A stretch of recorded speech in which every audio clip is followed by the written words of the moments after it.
I want you to see what real wealth looks like.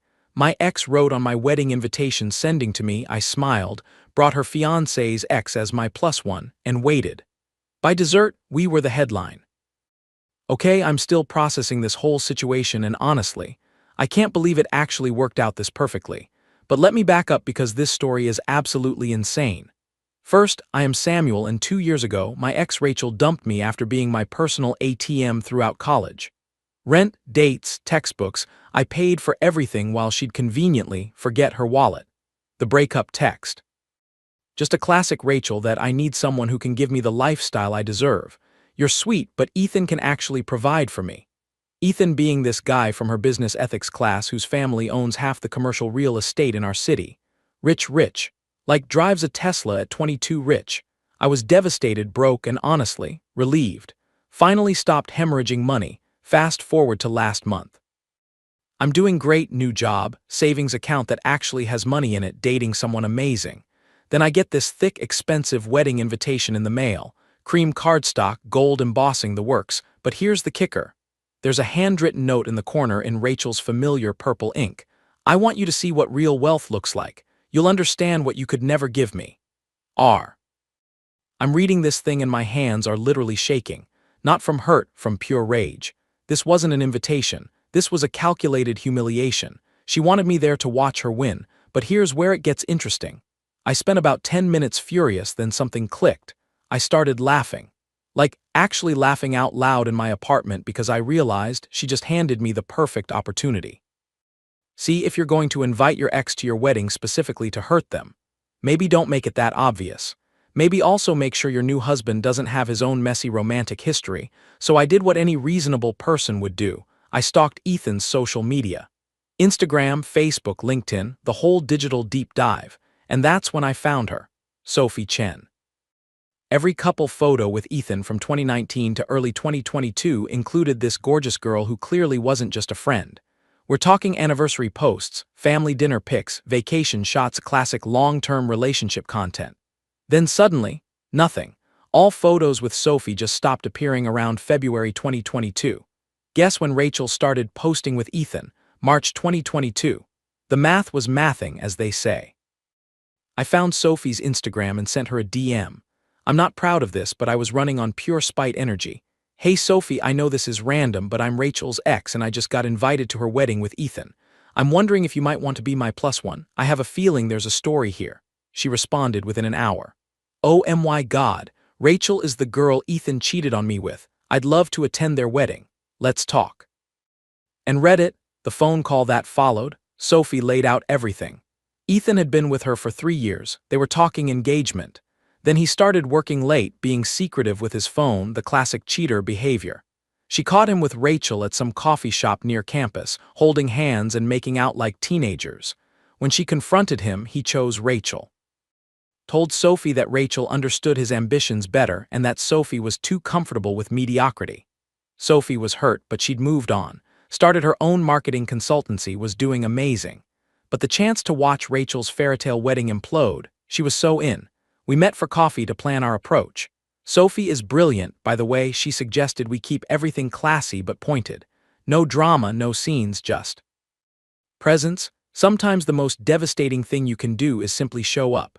The wedding was last Saturday at some bougie country club. I picked Sophie up in my car, not fancy but reliable, and we walked into that reception hall together, arm in arm, both dressed to kill. The look on Rachel's face when she saw us. I wish I had it framed.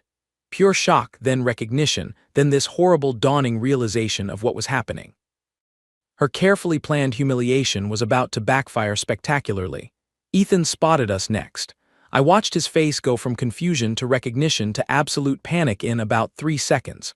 Sophie gave him a little wave. I swear I heard him whisper, "Oh fuck," from across the room. But we stayed calm. We found our table. They'd seated me at table 12, way in the back with distant relatives, another petty move, introduced ourselves to the other guests as old friends, and acted like we were having the most wonderful time. The ceremony itself was beautiful, I'll give them that. Rachel looked stunning, Ethan looked handsome, and I genuinely felt nothing. No jealousy, no regret. Just this weird sense of anticipation for what was coming. Because the reception, oh man, the reception is where everything fell apart. Rachel kept shooting glances at our table. Ethan looked like he was going to be sick. And Sophie and I, we were laughing, dancing, having genuine fun. It was like we'd known each other for years. Then came the toasts. Rachel's maid of honor went first, standard stuff about friendship and love. Ethan's best man followed, jokes about college, generic marriage advice, normal wedding toast stuff. But then, and I'm still not sure what possessed me to do this, I stood up. "Excuse me," I said, tapping my champagne glass. "I'd love to say a few words if that's okay." The room went quiet. Rachel's eyes went wide. The DJ actually turned down the music. I walked up to the microphone and looked out at about 150 wedding guests, most of whom had no idea who I was or why I was there. For those who don't know me, I'm an old friend of Rachel's, and I just wanted to say, I paused, looked directly at Rachel and smiled. "Congratulations on finding exactly what you were looking for." The room was silent. You could hear a pin drop. I continued. "Rachel always knew what she wanted in life. She's very goal-oriented, very clear about what success looks like to her. And Ethan, you're clearly a man who knows how to get what he wants too." Still smiling, still keeping my voice warm and congratulatory. "I hope you both get everything you deserve from this marriage. I really, truly do." I raised my glass. "To Rachel and Ethan, may you always be exactly as happy as you've made other people." And I sat back down. The applause was confused, scattered. People clapped because they felt like they should, but there was this weird energy in the room because something felt off about what I'd said, even though technically it was positive. But I wasn't done, because Sophie had something to say too. She stood up at our table and in a voice that carried perfectly across the silent room said, "Ethan, honey, I just want you to know I forgive you for cheating on me with Rachel. I really do. I hope this works out better for you than our 3 years together did." And that's when the fairy tale cracked. The gasps were audible. Rachel's face went white. Ethan looked like he wanted to disappear into the floor. And the wedding guests. They went from confused to fascinated in about half a second. Sophie sat back down, picked up her champagne, and winked at me. The DJ, bless him, quickly started the music back up, but the damage was done. I could see people at other tables whispering, phones coming out. The wedding energy completely shifted.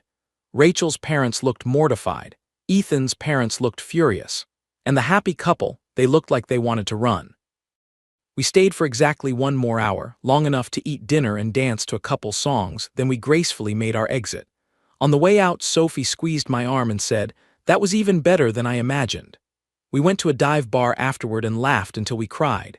Turns out, revenge is best served with excellent company and cheap beer. So Reddit. AITA for accepting a wedding invitation that was clearly meant to hurt me and bringing the groom's ex as my date. Because honestly, I'm having trouble feeling bad about it. Rachel wanted me to see what real wealth looks like. Mission accomplished. Turns out real wealth is knowing your worth and not settling for someone who sees you as a bank account. Update 1. Holy shit, you guys.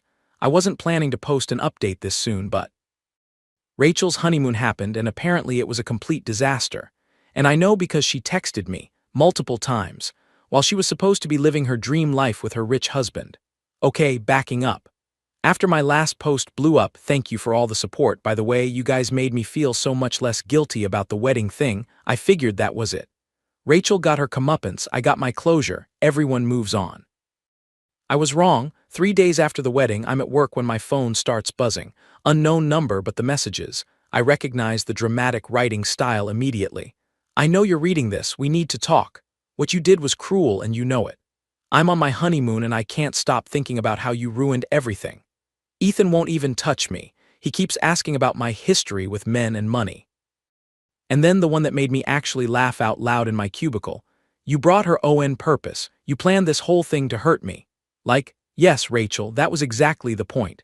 Gold star for reading comprehension, but I didn't respond. I screenshotted everything and sent it to Sophie. Sophie's response was, "Girl is spiraling. This is amazing."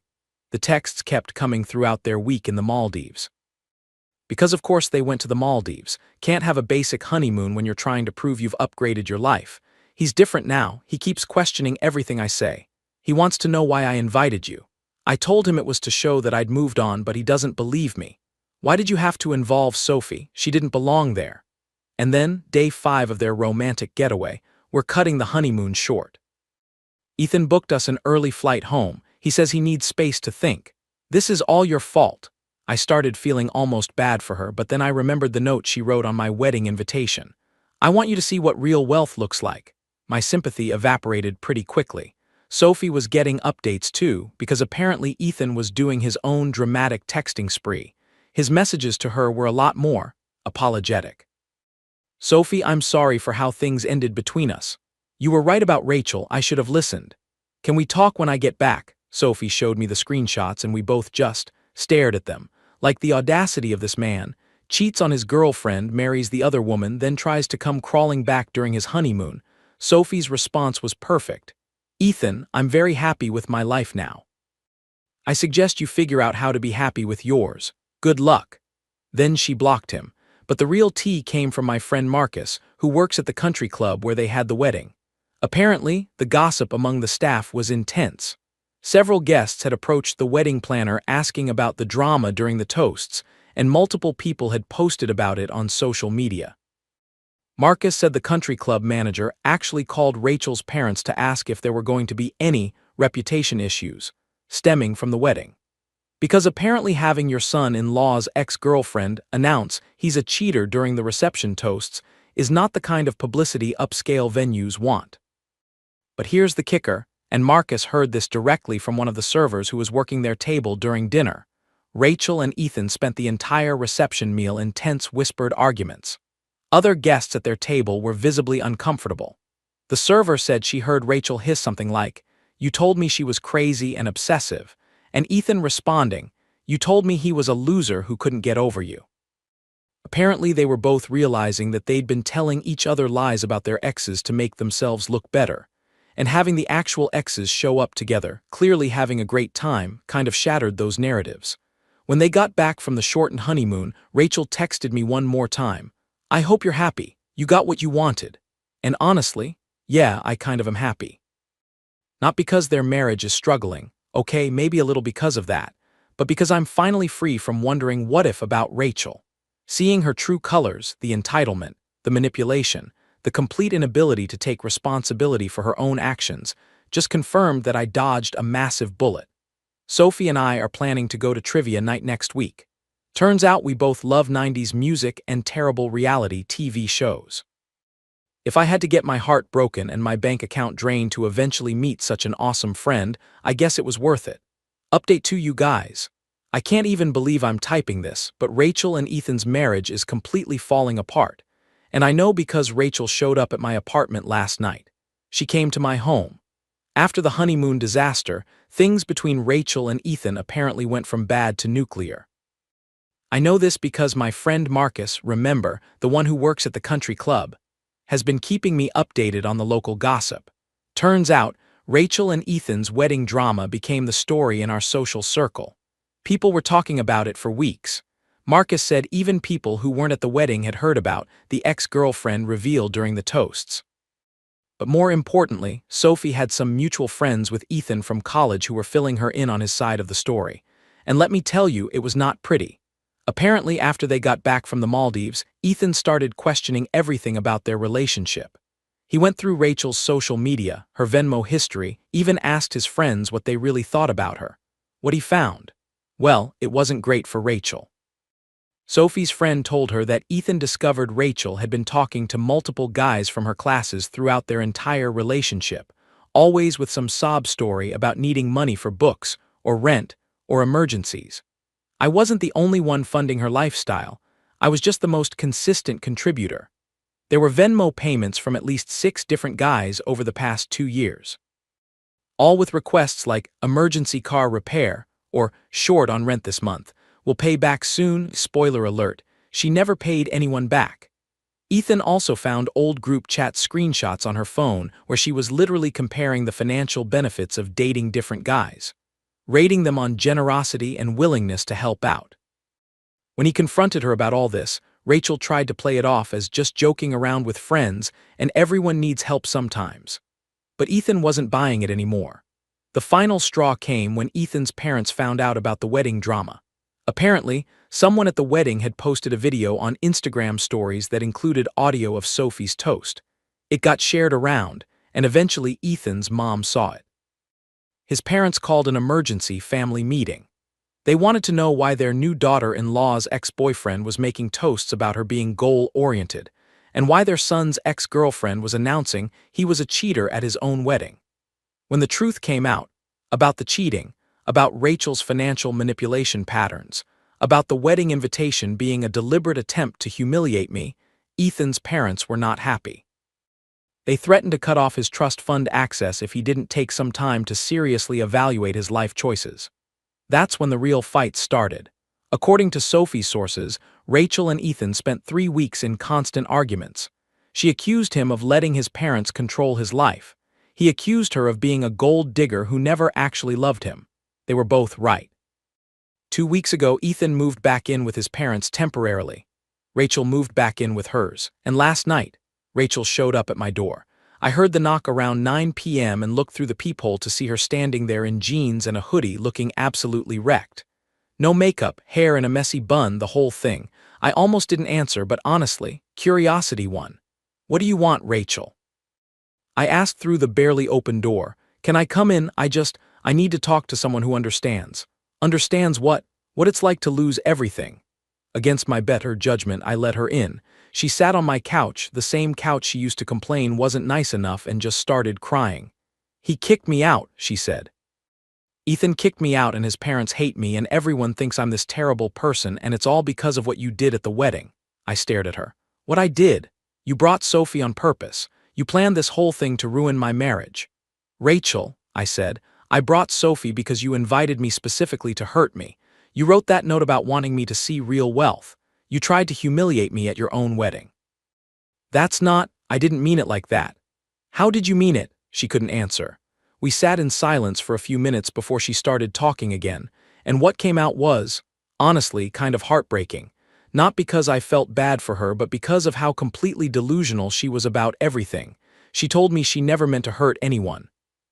That she just wanted security and didn't think it was wrong to accept help from people who cared about her. That Ethan promised her a certain lifestyle, and now she was back to having nothing. "I gave up everything for him," she said. "I broke up with you, I changed my whole personality to be what he wanted, I cut off friends he didn't like. And for what? So he could throw me away the second things got complicated." "Rachel," I said, "you didn't break up with me for Ethan. You broke up with me because I couldn't give you the lifestyle you wanted. There's a difference." "I loved you," she said, crying harder. "I did love you, but love doesn't pay rent." And that's when it hit me. Rachel genuinely believed that love and money were the same thing, that if someone loved her, they should be willing to financially support her. That accepting money from multiple guys wasn't manipulation, it was just smart relationship management. She wasn't evil, she was just completely disconnected from how relationships actually work.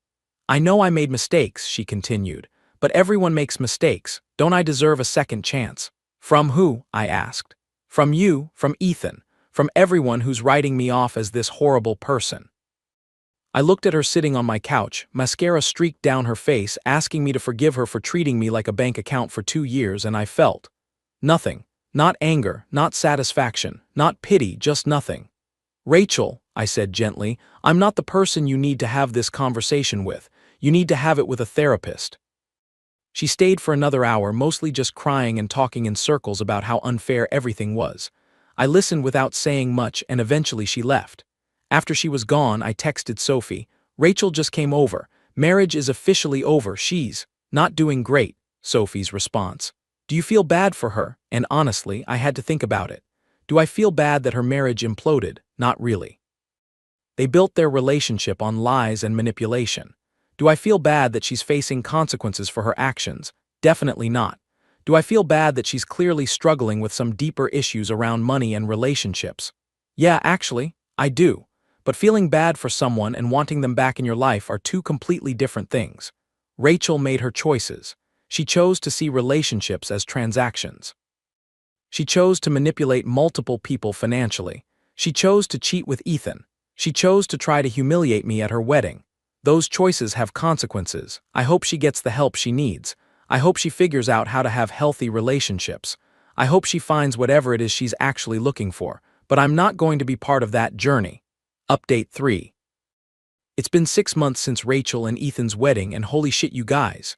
The fallout is still happening. I wasn't going to post another update, but something happened last week that I think you'll find very satisfying. Also, I have some personal news that I'm pretty excited about. First, let me catch you up on where everyone ended up after my last update. About Rachel, after the marriage imploded, she moved back in with her parents and actually got her life together, kind of. She started therapy, apparently her parents insisted on it, got a job at a marketing firm, and from what I can tell through mutual friends, she's been single and actually paying her own bills. I haven't heard from her since that night she showed up at my apartment. No texts, no surprise visits, no attempts to contact me through friends.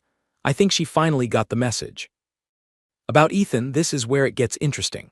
After his parents threatened to cut him off, he spent about 2 months trying to win Sophie back. Flowers, long apologetic texts showing up at her work, the whole 9 yards. Sophie shut it down every time. Then he tried the changed man approach. Started volunteering, joined a gym, posted a lot of social media content about personal growth and learning from mistakes. Still didn't work. Last I heard, he's dating someone new, but according to Sophie's sources, his trust fund access is still limited, and his parents are keeping a very close eye on his relationship choices. About Sophie, thriving. Her marketing consultancy is doing amazing. She's dating a really nice guy she met through work, and we've become genuine friends. She actually helped me with something pretty big, which brings me to my news. But before I get to that, let me tell you about what happened last week. I was at Target when I ran into Rachel's mom in the grocery section. I haven't seen Mrs. Peterson since the breakup, and honestly, I wasn't sure if she'd even acknowledge me. But she walked right up to me with this relieved smile and said, "Oh honey, I'm so glad I ran into you." We ended up talking for 20 minutes right there next to the cereal aisle, and she told me things I definitely wasn't expecting to hear. Apparently, Rachel's therapy has been illuminating. She's been working through a lot of issues around money and relationships that go way back to her childhood. Mrs. Peterson didn't go into details, but she said Rachel has been doing a lot of work to understand why she developed such an unhealthy relationship with financial security. She talks about you sometimes, Mrs. Peterson said. About how she treated you and how sorry she is. She knows she can't fix what she did, but she's really trying to be better. She also told me that Rachel had seen my LinkedIn update about my promotion, more on that in a second, and had apparently said, "I'm glad he's doing well. He deserves good things." Which, honestly, that felt like closure I didn't even know I needed. Mrs. Peterson also dropped some tea about the wedding situation. Apparently, Rachel's extended family has not let her forget about the drama.